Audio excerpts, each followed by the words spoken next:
Monday. What we're doing now is we're driving back. We're in this huge muddle of traffic. The buses are all going this way, the traffic's going that way. Can you put that away? I'm just going to show you this picture. No, Tim, just. It's not on record. It is on record, yeah. Oh, God. No, you hold the telephone out. All day and all night still will do it. I'm turning it off now. How do you sum up those last 3 hours? Routine.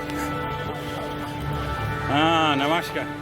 Just another day in the chaotic life of Tim Grandage. Just like his phone, he never stops. He hasn't stopped since 1987, since the day he first spoke to the street kids outside his bank. My name is Mark Lewis, and I've worked at FutureHope for 23 years. To me, Tim is my mentor. But in my 23 years, I've taken the good qualities of Tim Uncle, as we all say, and I've kept away the bad qualities of Tim Uncle. Now, there's only one bad quality that Tim Uncle has, which he says, I'm coming in 10 minutes, and he lands up in 2 hours. Correct, yeah. No argument for the defence at all. Absolutely correct.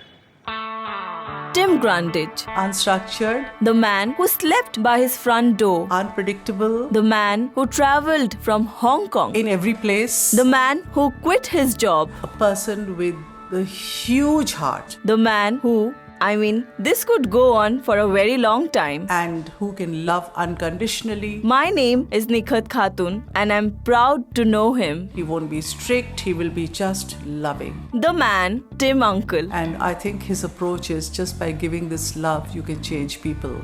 And I think he's right. That's Sujata Sen, CEO of FutureHope, saying what everyone thinks about Tim. Although the timekeeping thing isn't going away. Is it, Mark?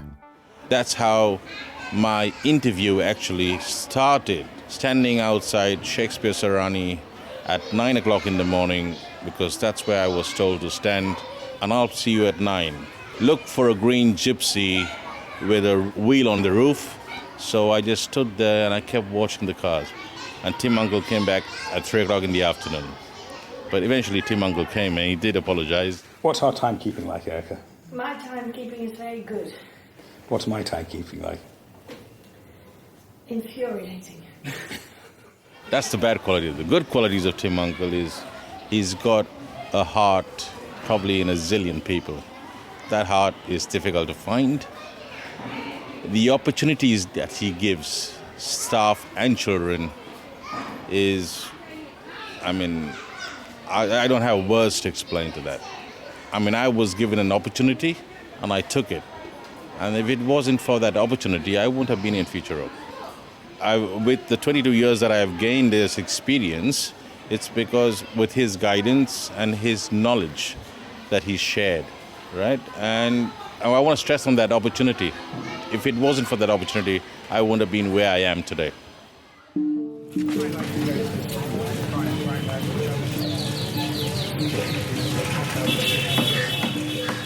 Caring was very much in the DNA. We were taught from very early on that it was not about yourself, it was about other people. Childhood was very happy. My dad was a GP in London and my mother was a housewife and she looked after us 3 children. It was always a very caring home, and whenever there were people who were, particularly young people who had problems and challenges, my mum would always invite them round for supper. And as children, we get terribly fed up with, why is so-and-so coming for supper again? And my mum would say, well, they need a little bit of support. From a very early age, I was sent away to boarding school down in Broadstairs on the east coast of Kent. You'd see your parents twice a term, which is once every 6 weeks or something. I was incredibly badly bullied for the first 2 years. I was a very soft little lad who'd been a bit of a mummy's boy, and it didn't go very well. But by the end of my time, I absolutely loved it, and particularly the sports. And we'd go down to the beach and go crabbing and all sorts of things like that. The problem was when I went to my next school, which was rugby, again, I was bullied in the first couple of years, but after that, really enjoyed it and ended up head of house. In those days, the housemaster never interacted with the house at all. My housemaster never came in. I was responsible for running it. So what it taught me when I was head of house was that you were there to look after the younger people. I had to make sure they were doing their jobs, and a lot of them were pretty irresponsible, and they were smoking hash and all the rest. And I had to try and keep them all in line. Basically, I'd always wanted to be a doctor, because my dad was a doctor and my grandfather had been a doctor.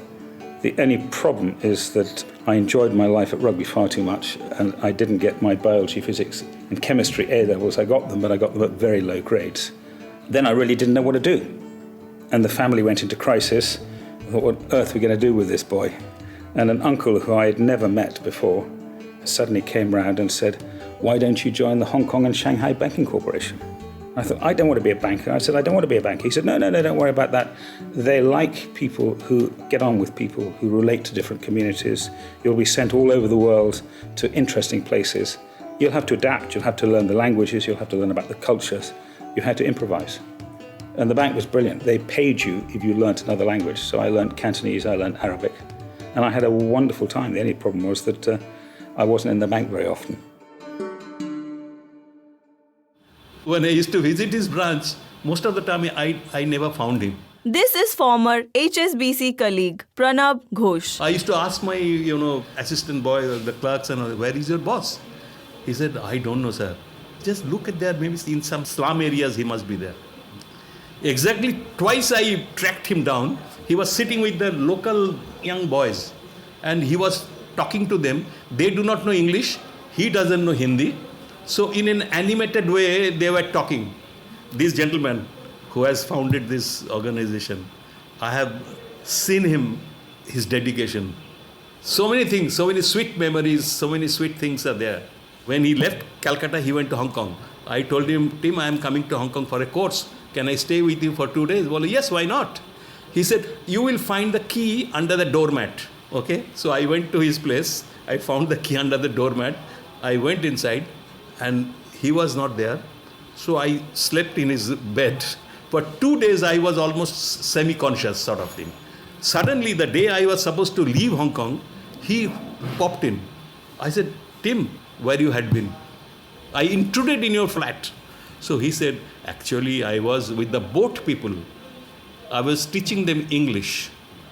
So that is his story. So I said to my boss, David, look, I'm starting a little charity in India for street children. I'm telling you this totally confidentially. I need another 6 months to get everything sorted out, but I will do all your work. Please don't tell anybody. And he was absolutely brilliant. He said, Tim, as long as your work gets done, I will not talk to anybody about this. So I continued to work for 6 months. And after that, when I'd got things sorted out here, and I went to see the chairman, and a wonderful man, Sir William Purvis, a very tough Scotsman from a very poor background. What I heard, he said to the chairman of Hong Kong Bank that time, sir, I want to resign. Then he said, what? He said, yes, I have to resign. Why? With fear and trepidation, I prepared a 59-page report on Future Hope, what I wanted to do.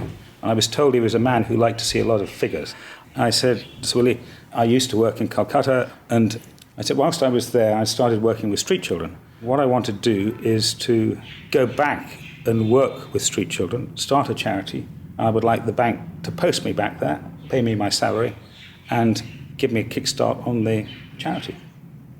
And his PA said the only time in working for him for many, many years did she see him absolutely stunned and totally silent. And we stood looking at each other, not really knowing what to say. He was probing. Because those days, a job in Hong Kong Bank is a very sought-after job. So he was thinking, this man has cracked or what? Why he wants to leave Hong Kong Bank? So he said, no, I want to do something. He said, tell me what you want to do. He said, I want to support needy children in Calcutta. He almost fell from his chair. What? Calcutta out of all these places? Oh, yes, sir. So anyway, I eventually said, well, sir, I've got a report on it. Here's the report. It was a Friday evening. He said, I'll read it over the weekend. Come in on the bank. I'll see you on Monday morning. I waited all weekend and was very worried about what was going to happen. And I got into the bank at 6 a.m, and at 7:15 my phone rang. Chairman, here, come up, see me. And I went up to see him, and he said, I can't do it. It'll break all the laws of India if I send you in as a banker and you're doing social work. Besides, every other person in the bank will do something like that. If I do it for you, I've got to do it for everybody. What will you do? And I said to him, well, Sir Willie, I've shown you all my cards. I will resign from the bank, and I shall do it anyway. And he said, I'm your first supporter. Then I believe he said, fine, all the best luck with you. Hong Kong Bank is going to support you all the time in your venture. And I think Hong Kong Bank was the first sponsor or donor for our Future Hope. He started his path from there.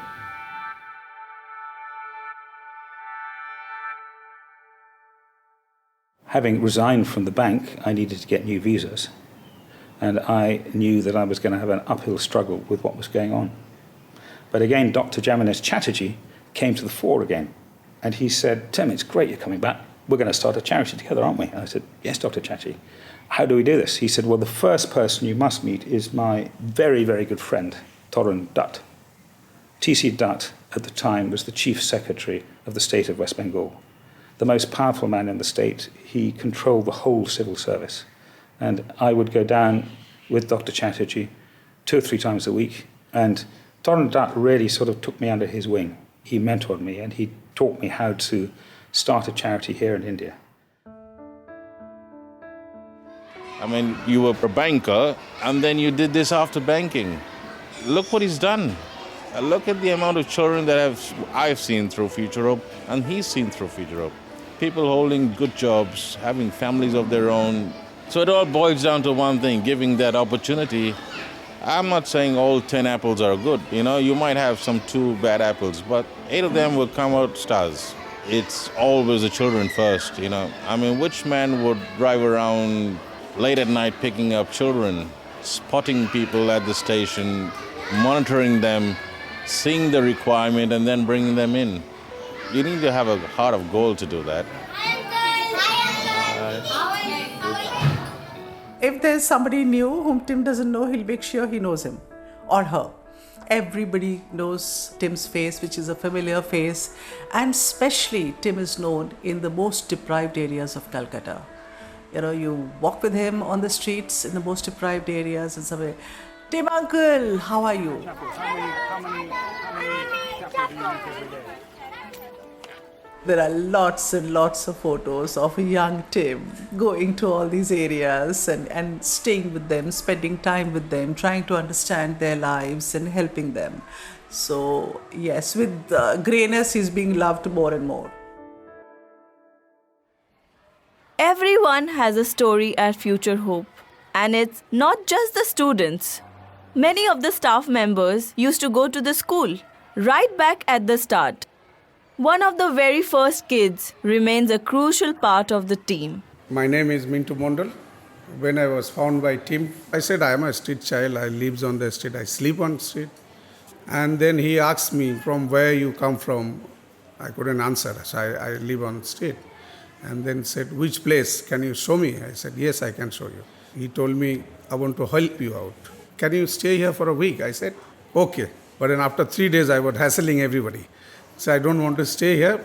So I was there for almost a year, running around, coming back. Tim uncle don't know what to do with me. And then one day I came and told him I'm going to Delhi. I don't want to stay in Calcutta. And then I came back after 1 year. And I was waiting outside his bank, early morning, 8 o'clock, outside the bank. He came 10 o'clock. And then he saw me. And that's his smile is like $1 million smile. And he grabbed me. And he said, okay, come with me. I've got a small place where children, there's some more, your friend is there. I said, okay. So we start living there with another children. There's lots of children. And between that time, again I ran away. Then he said, I would like to take you into my club where I play rugby in CCFC, Calcutta Cricket and Football Club. I said, okay. And then I start playing rugby in that club. After 6-7 months, then one of his friends who was a captain of the team, he had a travel agency. Then he said, I'm trying to manage your job there. You want to work? I said, yes, uncle, definitely I'll work. Whatever job is there. Cleaning, sweeping, whatever. He said, no, I'll give you a good job. I said, okay. He make me wear a tie and he bought me new shoes for me in my own color. I started with 300 rupees salary, my job in 1993. I have a family. I can sleep at night peacefully. But when you sleep on the street when you are young, you don't know what happened to you. They'll abuse you, they'll use you. Lots of children don't open their mouth. They're shy. What happened, happened. So that life is disaster life. On street, disaster life, there was a freedom for us, but life just doesn't call a life. I learned from Tim to come to Future Hope. Tim uncle has taught me. That's my history. And as much I can to give my experience to Future Hopes, to help them out, lots of street children. And my children knows today what I was and where I've come from. Told them openly. Extremely caring. He's an amazing networker. He has this huge positivity. We know by now this person is always by Tim's side. She came for 3 months but stayed a lifetime. His wife, Erica. He said to me, even in the most difficult situations with youngsters, where they have been running away for, 10 times, 15 times, and it'd been silly, making mistakes. He said to me, when everybody shut the door, he said, you should always keep that door ajar and give just that little chance to someone to come back. And that is something I've never forgotten and sums up the care and the long-term care. And I think Tim, his care is never ending. Oh, well, first of all, she's completely changed my life. We have 3 wonderful children. She's not only run the medical side of Future Hope for the last 31 years, but she mentors the children, she knows all the children by name, and she's now taken on the role of fundraising worldwide for Future Hope. Could you have done it without her? God, no. Do you ever have time to talk to each other about how you feel about all this? I think most of our time is Future Hope, isn't it, Tim? All our time, day and night, is talking about Future Hope. I don't think that's quite true, but it is very interwoven with our own family life. It's actually, Future Hope, in my eyes, Tim, has grown organically. We started on the floor. Yeah, I think the thing that surprised me, when I started Future Hope, I thought, well, I'll do it for 5 years, then I'll go and do something else. Yeah, I remember you saying that. After 10 years, I asked you, so Tim, your 5 years are up. What is your something else? What is it you say? We did give each other freedom. Yeah, but I think the thing was, when we started, we were very young. And there was that huge passion. You were very passionate, but you can't run everything yourself.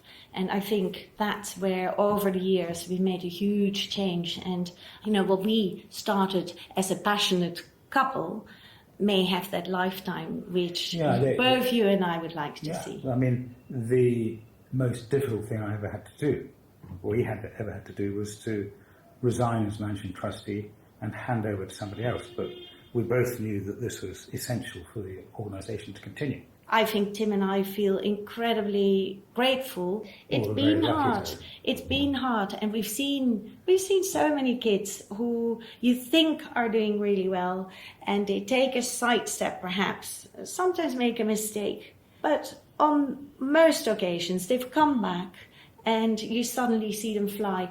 There are times when I get very depressed or very elated, and Erica will be there to talk me through it, and I see sometimes that she gets really happy about something or really down about something, and it's very, very important to be there to make an adjustment and not just sort of charge on in the same direction, but actually take a step back. What would you say? I think I have always communicated very down the line, and we're both still really passionate about the next step. But I guess when Tim gave the reins to Sujata, it took a huge pressure off you. Yeah. And it took time, by the way. Very difficult. That was a difficult transition for everybody. But looking at it now, I think you've done that successfully. And that makes a big difference. Yeah. He does. Founders need to move away either consciously or with time. One CEO needs to give place to another. You need to have a second line and a third line in your management. That's what the organization needs to be. Very strong on its feet without Tim, Erica, myself. 7 years ago, I asked a headhunter to try and find somebody who could take over from me. At the time, I was managing trustee, but I've resigned, so I'm no longer a trustee. And I wanted to find a CEO who would run Future Hope on the day-to-day basis. And I went to my then chair of trustees, a woman called Sujata Sen, who was at the time head of the British Council. She was the first non-Brit to be director of the British Council anywhere in the world, and the first woman to be a director of the British Council in India. And the people that she didn't know weren't worth knowing in this city. And I said to her, look, I've got 6 people. Can you have a look at them? And this was on a Friday. Give me them all back on Monday, and then we'll discuss, see who we want. And she said to me, I know somebody else who would like to apply for the job. And I said, well, put the CV in, give it back to me on Monday. Monday morning, I saw it was her CV. And so we threw out all the other ones and took her. So Sujata is now our CEO. I now realize how much more trustees of organizations need to know. I realized, my God, I didn't know about this child. I didn't know about the lives of so many people. I was very happy that Future Hope had homes and a school and was running nicely with sports. But what was it that Future Hope was doing which was changing the lives? That's what I got to know when I was working here full time. The great thing about Sujata, she resigned as chair of trustees and took on the job. And she got so much passion, energy and enthusiasm. She's a remarkable person. I feel totally happy that she's also got the ability to set up organizations, and she's been able to grow Future fantastically. What we need to do is put really good systems in place and really have in the team the DNA of what the ethos of Future Hope is. The ethos is no child will be left behind. Everyone will have holistic learning. Everyone will get opportunity. All our discussions are about how do we become stronger to care for each child. Tim and Erica's extraordinary legacy will live on, well into retirement, whenever that may be. But I can't imagine Tim retired. He'd send Erica mad. I have a feeling that I'd love to start Future Hope somewhere else. I would love to try and help the people in Syria who've been completely shattered. I thought we should probably start Future Hope in Lebanon, but I don't know whether the present situation will make that possible. If we do that, then it'll be, again, at the sharp end. And we know how we do it now, so it'll be different, but very exciting. Lots of things to think about. And you're how old? I'm 66 years old now. I think it'll be very exciting to do it all over again. It keeps one young. When you're around children, you don't feel your age. I feel about 25, 26. Future Hope is a team effort. There are teachers, counselors, cooks, doctors, dentists, coaches, cleaners, house parents, and thousands of young people, past, present, and future. But one man has always been at the center. A man who more than 35 years ago decided to help a small, poorly child and unknowingly started something that would change his life. But more than that, it would change thousands of lives. I know that from experience. He's brought hope within the mango trees, the man we call Tim Uncle. I just want to say thank you. And I am okay with it if it's Tim Uncle. But I've always found it very strange to be called Uncle. But unfortunately now, some of the children call me Dadu, which means grandfather, which makes me feel very old. Hopefully I won't progress from Tim Uncle to Dadu very soon.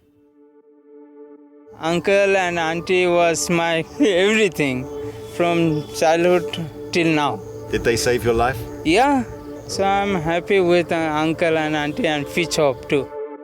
Because of this man, Tim Grandage, if he never picked me up, I should have died or I became a drug addict. It's not only me, there's thousands of people who change his life.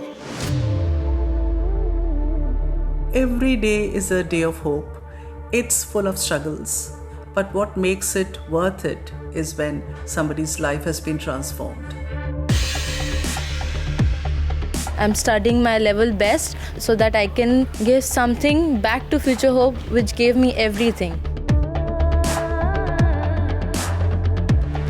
God has given me a chance to come here, given me a shelter to stay, food to eat, so why should I run away?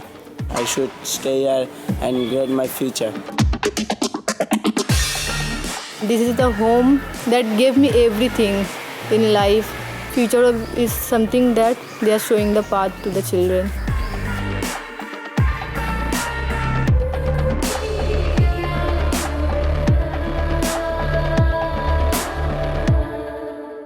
If you want to support the Future Hope journey, you're more than welcome.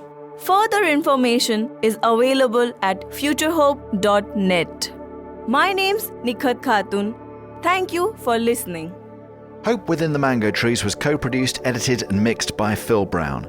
Editorial consultant Alistair Eakin, studio recording engineer Ranjit Prasad, assistant producer Mark Sharman, and all music was written and composed by Lee Sperry. This is the final episode of the documentary series, but there are bonus episodes to follow, which feature extended interviews with Future Hope alumni, so make sure you subscribe for more in the future. This has been a 9419 production for Future Hope. My name is Jonathan Overend. I'm the executive editor of this series. Thank you so much for listening, and please visit futurehope.net for further information.